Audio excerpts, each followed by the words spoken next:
'cause I don't give a fuck what you say. Yeah, I'ma do shit my way. Why is the sky dark at night? You might think the answer is obvious. The sun isn't up. But the only reason the sky looks blue during the day is that sunlight scatters off of the atmosphere. So let's rephrase the question. Why is space dark?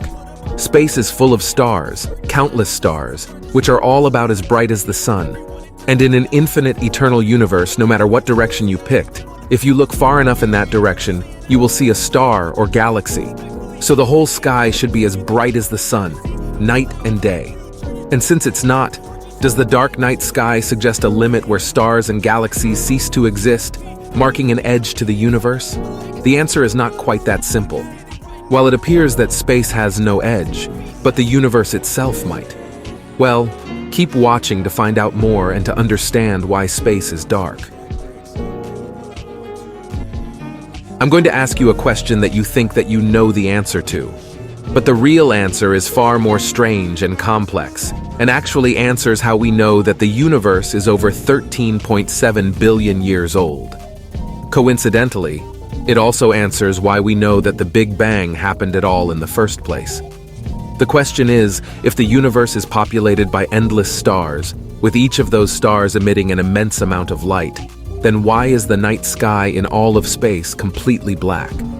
When we gaze at the night sky, we see two main things: stars shining brilliantly in the darkness.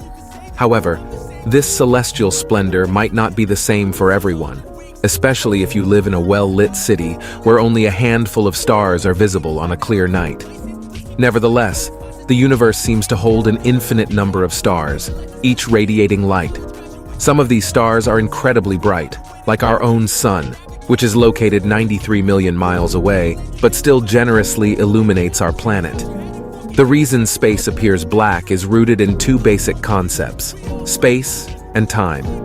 While the universe is incredibly vast, it's not infinitely old. It's estimated to be around 13 to 14 billion years old. Light, the fastest thing in the cosmos, moves at 300,000 kilometers per s, but even at this speed, it can't cover the entire expanse of the universe in such a short time. In simple terms, space looks black because the light from stars hasn't had enough time to reach every corner of the universe. Furthermore, the universe is expanding at a pace faster than light, which means that even with endless time, light can't fill the sky entirely because space is pulling away from it. Adding to this, the stars that emit this light aren't as ancient as the universe itself. Most stars we observe are relatively young, with ages ranging from 1 to 10 billion years. This may seem like a straightforward answer to the question of why space is black. However, things are a little more complicated than that. You might have considered the idea that space is a vacuum, containing little matter or air for light to bounce off. While this notion isn't entirely incorrect, it's not the full story. To uncover the complete answer, we'll explore two fundamental concepts: surface brightness, a key term in astrophysics, and the work of Heinrich Olbers, a German astronomer who pondered this question in 1823. At that time, the prevailing belief was that the universe stretched infinitely in all directions, and it was considered static, meaning it had no discernible motion. The idea of an expanding universe had not yet been embraced. However, Olbers noticed a fascinating fact about stars. Their surface brightness remained consistent, regardless of their distance from Earth. In other words, if you could draw a direct line from a specific point on the surface of our sun, even if the sun were 10 times farther away, that point would appear dimmer in the night sky, but it would still be just as bright. So now, knowing that basic fact about surface brightness and Olbers' assumptions about the universe, here's where we get to the main issue. If the universe was infinite and static like Olbers thought, you could theoretically look in any direction in the universe, and if you looked long enough, you would very likely see a point of light. You would find a star almost no matter where you looked. Thus, we should expect to see light completely fill the night sky, making it as bright as the surface of a star, but it's not. This is Olbers' paradox. Olbers' theories on the universe weren't quite matching up with what we were actually observing about the universe. Surprisingly, during Olber's era, the most logical scientific explanation came from an unexpected source, none other than Edgar Allan Poe, the renowned poet best known for his dark and unsettling verses. Poe, often regarded as a troubled and melancholic genius, had a lesser-known side. He was deeply passionate about science and held a firm belief that his scientific ideas would secure his legacy rather than his poetry. Following a period of personal tragedy, marked by the loss of his wife, Poe delved into the realm of physics to craft his 10th and final work, Eureka. In this unique piece, he proposed a rather unconventional idea to address the perplexing question of why the night sky remained dark. Poe's theory posited that the universe might simply not be old enough for the light from distant stars to have had the time to reach us. While Eureka was not without its scientific inaccuracies, the fundamental concepts underlying Poe's ideas demonstrated surprising accuracy.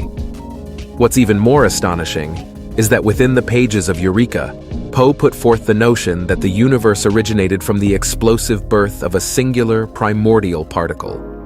Remarkably, he inadvertently foreshadowed the Big Bang theory nearly a century before it gained widespread recognition.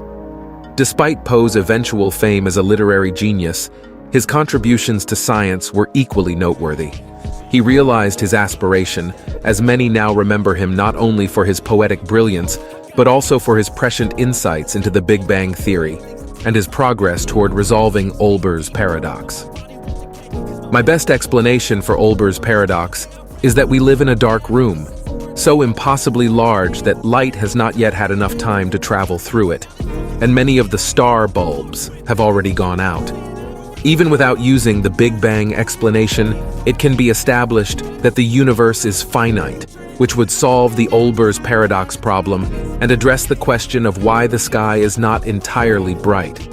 As we know, the amount of hydrogen in the universe is very high. However, as time goes by, this amount decreases because stars use hydrogen to create helium and heavier atoms. If the universe were infinite, the process of transforming hydrogen into heavier atoms would have been entirely completed. However, the reality is that hydrogen is a very abundant element in the universe, which leads us to think that the universe is finite, just like time. This solution could be questioned if a way were discovered to reverse the process, that is, to transform heavy atoms into simpler atoms down to hydrogen. However, this process has not been observed naturally, suggesting that the universe is a finite space-time, and therefore the stars are also finite, so they cannot illuminate space completely. But somebody did eventually solve the paradox, and it's a name that you'll likely recognize, Edwin Hubble. Yes, that Hubble. In the 1920s, Hubble discovered that entire galaxies were moving away from us, but it wasn't just the galaxies that were moving. Rather, space itself was expanding. He discovered this because he detected the wavelengths of light from galaxies and stars over time were stretching, moving further and further into infrared. This became known as a redshift. As light waves expand, the light slowly fades dimmer and dimmer until we simply can't see it anymore in the visible spectrum. Hubble also discovered that light from galaxies that were closer to us wasn't moving further away from us as fast as the galaxies that were further away from us. He made the astounding discovery that not only was space expanding, but it was expanding exponentially faster the further we look out, the further the light, the further the redshift he measured of that light. Through this discovery and measurements, we were able to determine how old the light was that we were seeing. One of the most famous examples of this is the Hubble Extreme Deep Field photo. When the universal model was changed from a static universe to an expanding universe, this solved the problem of Olber's paradox. This meant that space was expanding faster than light could remain at a wavelength visible to us. And I'll say that again, because I don't want you to get lost on what's actually happening here. It's not that light simply hasn't reached us yet due to the universe expanding. It's that light has a finite speed, and as space expands, it stretches that light's wavelength further into infrared, diluting that light on our visible spectrum before it reaches us. That is why space is black, not because light isn't there, but because we simply can't see it. And the reason why we can't see it is because the universe itself is expanding. So while it's true that one of the reasons why space is black is that, well, space is really big and simply not filled with enough gas for light to reflect off of, the primary reason it's not filled with light from the surface of every star in the universe is that space is expanding faster than light can travel. And of course, as you know, nothing can travel through space faster than the speed of light. But space itself is not bound by those rules. Space can do whatever it wants. Uncovering the mysteries of the universe oftentimes all starts with a very simple question. Why do apples fall from a tree? Why do planets orbit around a star? How old is the universe? And why is the night sky black? All of these questions can inadvertently lead to astounding answers. In the case of Hubble's discovery, that eventually led to the Big Bang theory being presented about a decade later. After all, it was the logical conclusion to Hubble's discoveries. If space is both expanding and accelerating, then turning the clock back meant that the universe was once much smaller, much more dense, very hot, and very, very bright. Then, 30 years later, a pair of radio astronomers in New Jersey discovered the cosmic microwave background radiation, the leftover remnants of heat signatures in the universe produced by the Big Bang. All of these discoveries and our current understanding of the earliest moments in the universe, all the way up until today, all lead back to what appears on the surface as very simple questions that you may have right now. So I encourage you to ask them. I encourage you to chase the evidence and let it guide you to the answer at any cost. Because you never know if your seemingly simple question could snowball into one of the most profound discoveries the human race has ever come across. Questions like, why is the night sky and all of space completely black? Or if there exist other life forms aside from humans. And that concludes this video. If you enjoyed it, leave a like and subscribe to the channel for more content like this. But for now, goodbye, and I'll see you in the next video.